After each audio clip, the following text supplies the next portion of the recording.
ಮೈದಾ ಹಿಟ್ಟು ಕಡಲೆ ಹಿಟ್ಟು ಏನನ್ನು ಉಪಯೋಗಿಸ್ಕೊಳ್ಳದೆ 1 ಕಪ್ ಅಕ್ಕಿಯಿಂದ ಒಂದು ಒಳ್ಳೆ ಸ್ನ್ಯಾಕ್ಸ್ ರೆಸಿಪಿ ಹೇಳ್ಕೊಡ್ತಾ ಇದ್ದೀನಿ. ಸಂಜೆ ಟೀ ಹೊತ್ತಿಗೆ ಒಂದು ಒಳ್ಳೆ ಸ್ನ್ಯಾಕ್ಸ್ ರೆಸಿಪಿ. ನಮಸ್ತೆ, ನಾನು ದೀಪಾ. ಯಶು ಪೂಜಾರಿ ಕುಕಿಂಗ್ ಚಾನಲ್ಗೆ ನಮಗೆಲ್ಲ ಸ್ವಾಗತ.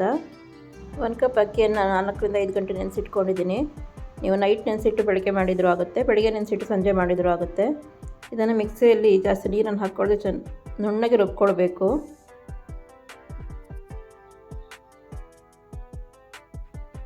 ಫಸ್ಟಿಗೆ ಸ್ವಲ್ಪ ನೀರು ಹಾಕ್ಕೊಳ್ದೆ ಹಾಗೆ ರುಬ್ಕೊಳ್ಬೇಕು. ಮತ್ತು ನೀರು ಬೇಕಾಗುತ್ತೆ ಅನಿಸಿದ್ರೆ ಸ್ವಲ್ಪನೇ ಹಾಕ್ಕೊಳ್ತಾ ರುಬ್ಕೊಳ್ಬೇಕು. ನಾನೀಗ ಸ್ವಲ್ಪ ನೀರನ್ನು ಹಾಕ್ಕೊಂಡು ರುಬ್ಕೊಳ್ತಾ ಇದ್ದೀನಿ. ತುಂಬ ನೈಸಾಗಿರಬೇಕು. ನೋಡಿ, ಈಗ ಅಕ್ಕಿಯನ್ನು ಚೆನ್ನಾಗಿ ರುಬ್ಕೊಂಡಿದ್ದೀನಿ. ಈಗ 4 ಆಲೂಗಡ್ಡೆಯನ್ನು ಮೊದಲಿಗೆ ಬೇಯಿಸ್ಕೊಂಡು ಅದರ ಸಿಪ್ಪೆಯನ್ನು ತಕ್ಕೊಂಡು ಮಿಕ್ಸಿಯಲ್ಲಿ ರುಬ್ಕೊಳ್ಬೇಕು. ರುಬ್ಕೊಂಡು ಇದೇ ಹಿಟ್ಟಿಗೆ ಮಿಕ್ಸ್ ಮಾಡ್ಕೊಳ್ಬೇಕು. ಇದನ್ನು ಕೂಡ ನೀರನ್ನು ಹಾಕ್ಕೊಳ್ದೆ ರುಬ್ಕೊಳ್ಬೇಕಾಗುತ್ತೆ. ಈಗ ಇದಕ್ಕೆ ಅಜ್ವಾನವನ್ನು 1 ಚಮಚದಷ್ಟು ತಗೊಂಡು ಕೈಯಲ್ಲೇ ಪುಡಿ ಮಾಡ್ಕೊಂಡು ಹಾಕ್ಕೊಳ್ತಾ ಇದ್ದೀನಿ.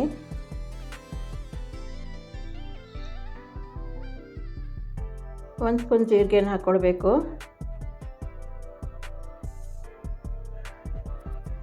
ಹಾಗೆ 3 ರಿಂದ 4 ಹಸಿಮೆಣಸು ಕಟ್ ಮಾಡಿ ಹಾಕ್ಕೊಳ್ತಾ ಇದ್ದೀನಿ. ಅರ್ಧ ಕಟ್ನಷ್ಟು ಕೊತ್ತಂಬರಿ ಸೊಪ್ಪನ್ನು ಹಾಕ್ಕೊಳ್ತಾ ಇದ್ದೀನಿ. ರುಚಿಗೆ ತಕ್ಕಷ್ಟು ಉಪ್ಪನ್ನು ಹಾಕ್ಕೊಳ್ಬೇಕು. ಯಾವುದೇ ಸೋಡಾ ಕೂಡ ಉಪಯೋಗಿಸ್ತಾ ಇಲ್ಲ, ಹಾಗೆ ಮಾಡ್ತಾ ಇದ್ದೀನಿ. ಈಗ ಇದೆಲ್ಲವನ್ನು ಚೆನ್ನಾಗಿ ಮಿಕ್ಸ್ ಮಾಡ್ಕೊಳ್ಬೇಕು.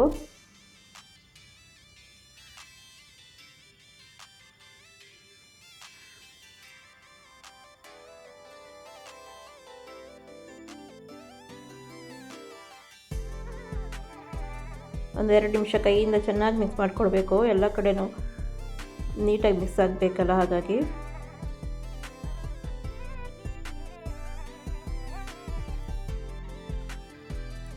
ಈಗ ಚೆನ್ನಾಗಿ ಮಿಕ್ಸ್ ಮಾಡಿಕೊಂಡು ಸ್ವಲ್ಪ ಅದನ್ನು ಬದಿಗಿಟ್ಕೊಂಡು ಇದಕ್ಕೆ ಚಟ್ನಿಯನ್ನು ರೆಡಿ ಮಾಡ್ಕೊಳ್ಳೋಣ. ಈಗ ಒಂದು ಮಿಕ್ಸಿ ಜಾರಿಗೆ ಸ್ವಲ್ಪ ಕಾಯಿ ತುರಿಯನ್ನು ಹಾಕ್ಕೊಳ್ತಾ ಇದ್ದೀನಿ. ಹಾಗೆ ಒಂದು 4 ರಿಂದ 5 ಹಸಿಮೆಣಸನ್ನು ಹಾಕ್ಕೊಳ್ತಾ ಇದ್ದೀನಿ.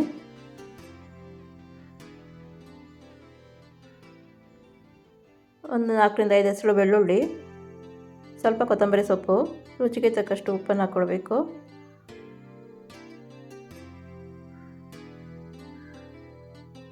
ಈ ತಿಂಡಿ ಜೊತೆಗೆ ಚಟ್ನಿ ಇದ್ದರೆ ತುಂಬ ರುಚಿಯಾಗಿ ಬರುತ್ತೆ, ತಿನ್ನಲಿಕ್ಕೆ ತುಂಬ ರುಚಿಯಾಗಿ ಅನಿಸುತ್ತೆ. ನೋಡಿ, ಗಟ್ಟಿಯಾಗಿ ರುಬ್ಕೊಂಡಿದ್ದೀನಿ. ಈಗ ಒಂದು ಸ್ಟವ್ ಮೇಲೆ ಎಣ್ಣೆಯನ್ನಿಟ್ಟು ಎಣ್ಣೆ ಚೆನ್ನಾಗಿ ಕಾದ ನಂತರ ಒಂದೊಂದಾಗೆ ಬಿಟ್ಕೊಳ್ಬೇಕು. ಕೈಯಿಂದ ಬಿಡಲಿಕ್ಕಾಗಲಿ ಅಂದರೆ ಸ್ಪೂನಿಂದ ಅಥವಾ ಸೌಟಿಂದ ಹಾಕ್ಕೊಳ್ಬೋದು. ಸ್ವಲ್ಪ ತೆಳುವಾಗಿ ಹಿಟ್ಟು ಕಲಸಿರ್ತೀವಲ್ಲ, ಹಾಗಾಗಿ ನಾನು ಸೌಟಿಂದ ಹಾಕ್ಕೊಳ್ತಾ ಇದ್ದೀನಿ.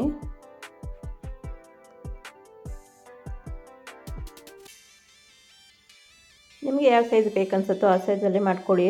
ನಾನು ಸ್ವಲ್ಪ ದೊಡ್ಡದಾಗಿ ಹಾಕ್ಕೊಂಡಿದ್ದೀನಿ.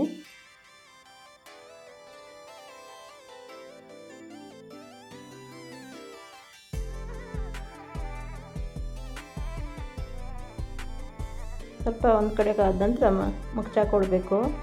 ಒಂದೊಂದಕ್ಕೆ ಅಂಟಿಕೊಂಡ್ರೂ ಪರವಾಗಿಲ್ಲ, ನೆಕ್ಸ್ಟ್ ಅದನ್ನು ತೆಗಿಬೋದು ಕಾದ ನಂತರ.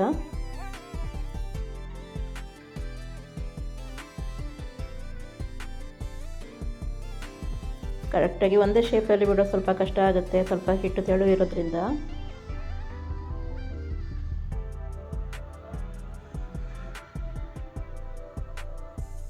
ಈಗ 2 ಕಡೆ ಚೆನ್ನಾಗಿ ಫ್ರೈ ಮಾಡಿಕೊಂಡು ಈಗ ತೆಗಿಬಹುದು. ಇದು ಕಾದಿದೆ.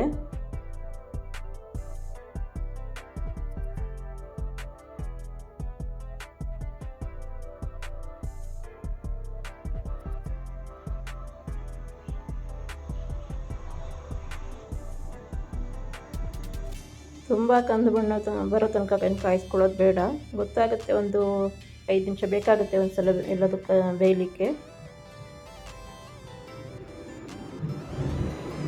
ನೋಡಿ, ಈಗ ರೆಡಿಯಾಗಿದೆ.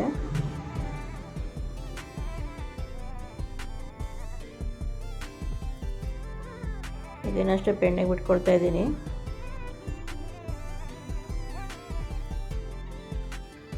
ಸಂಜೆ ಟೀ ಹೊತ್ತಿಗೆ ತುಂಬ ಚೆನ್ನಾಗಿರುವಂಥ ಸ್ನ್ಯಾಕ್ಸ್ ಇದು.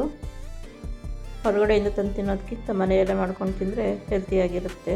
ಯಾವುದೇ ಸೋಡಾ ಕೂಡ ಯೂಸ್ ಮಾಡಿರೋದಿಲ್ಲ.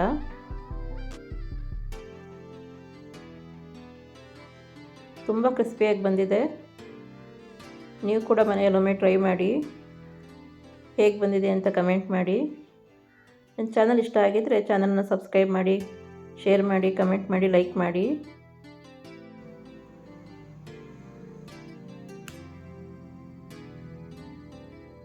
ಚಟ್ನಿ ಜೊತೆಗೆ ಒಂದೊಂದಾಗಿ ತಿಂತಾಯಿದ್ರೆ ಎಷ್ಟು ತಿಂದರೂ ಗೊತ್ತೇ ಆಗೋದಿಲ್ಲ ಎಷ್ಟು ತಿಂದಿದ್ದೀವಿ ಅಂತ. ನೀವು ಕೂಡ ಒಮ್ಮೆ ಟ್ರೈ ಮಾಡಿ. ಥ್ಯಾಂಕ್ ಯು ಎಲ್ಲರಿಗೂ.